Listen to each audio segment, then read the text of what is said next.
Assalamualaikum warahmatullahi wabarakatuh. Perkenalkan, nama saya M. Farhan Artebowo dari kelas MI1A. Jadi di sini saya akan menjelaskan 5 materi algoritma dan pemrograman. Jadi materi yang pertama yaitu tentang konsep algoritma. Di sini pertama kita bahas dulu apa sih yang dimaksud dengan algoritma. Bayangin aja, kita lagi bikin secangkir teh. Langkah-langkahnya kan ada urutannya tuh. Mulai dari rebus air, masukkan teh, tuang air panas, namain gula, lalu aduk.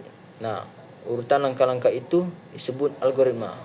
Jadi, secara sederhana, algoritma itu adalah serangkaian atau kumpulan langkah-langkah yang terstruktur buat nyelesain suatu masalah. Kalau di dunia komputer, algoritma tuh kayak resep yang ngasih tahu komputer harus ngapain, bisa nyelesain tugas. Nah, sebuah algoritma yang baik itu mempunyai 5 ciri utama, yaitu yang pertama, langkahnya terstruktur, terbatas, efektif, jelas, dan mempunyai input dan output. Simpelnya, harus logis dan bisa dijalankan sampai selesai. Baik, materi yang kedua yaitu jenis-jenis algoritma.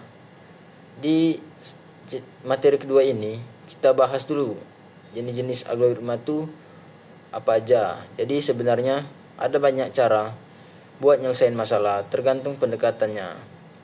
Nah, algoritma dibagi jadi beberapa tingkatan, yaitu tingkat dasar biasanya meliputi algoritma sekuensial, percabangan, perulangan, rekursif, searching, sama sorting.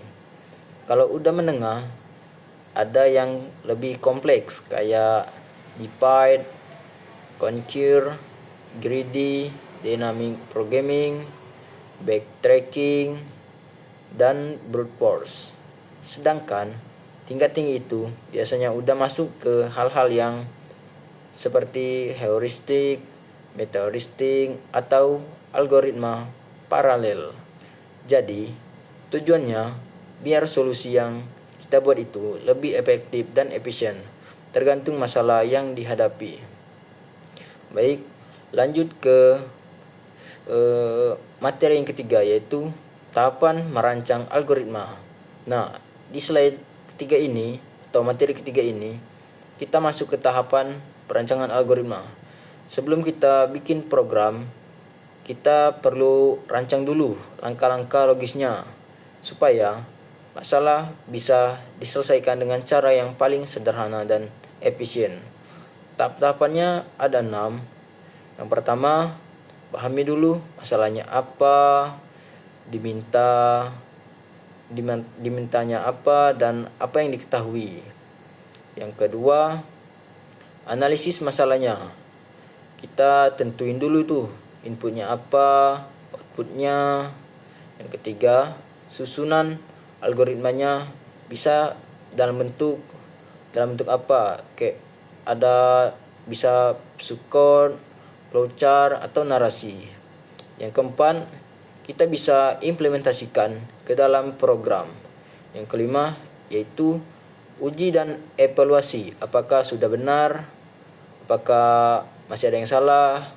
Dan yang terakhir, dokumentasikan supaya bisa dipahami orang lain atau diperbaiki nantinya. Proses ini diulang sampai algoritmanya benar-benar optimal. Baik, lanjut ke materi yang keempat, struktur dasar pemrograman.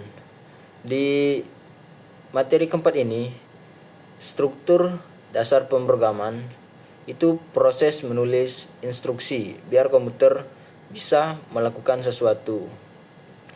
Awalnya dulu banget programmer nulis program langsung pakai bahasa mesin yang isinya angka 0 dan 1. Nah, itu kayak susah banget dipahami manusia. Tapi terus berkembang ke bahasa assembly yang dipakai kode mnemonic kayak ADD, MOM, atau JMP.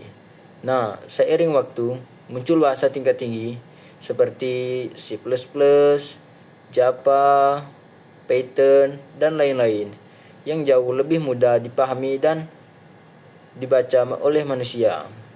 Setiap paradigma mempunyai cirinya masing-masing. Ada yang imperatif, deklaratif, sampai paradigma modern yang gabungin keduanya. Dan materi yang terakhir atau slide kelima yaitu tentang alur kontrol C++. Nah, kita bahas alur kontrol C++ ini. Secara default, program itu dieksekusi dari atas ke bawah. Tapi kadang kita butuh ngatur alurnya supaya bisa ngambil keputusan, ngulang proses, atau lompat ke bagian tertentu. Nah, disinilah fungsi alur kontrol. Ada 4 jenis utama. Yang pertama yaitu sekuensial, di mana instruksi dijalankan berurutan. Yang kedua, selection atau percabangan. Contohnya kayak if dan switch buat ngambil keputusan. Ketiga yaitu iteration atau perulangan kayak for, while, do while buat ngulang kode blok. Dan keempat, jump kayak break, continue atau return buat lompat ke bagian tertentu dari program. Dengan alur kontrol ini, program kita jadi lebih fleksibel dan interaktif. Baiklah, mungkin itu saja materi yang dapat saya sampaikan. Terima kasih atas perhatiannya. Mohon maaf jika ada kesalahan. Kepada Allah saya mohon ampun. Saya akhiri. Wassalamualaikum warahmatullahi wabarakatuh.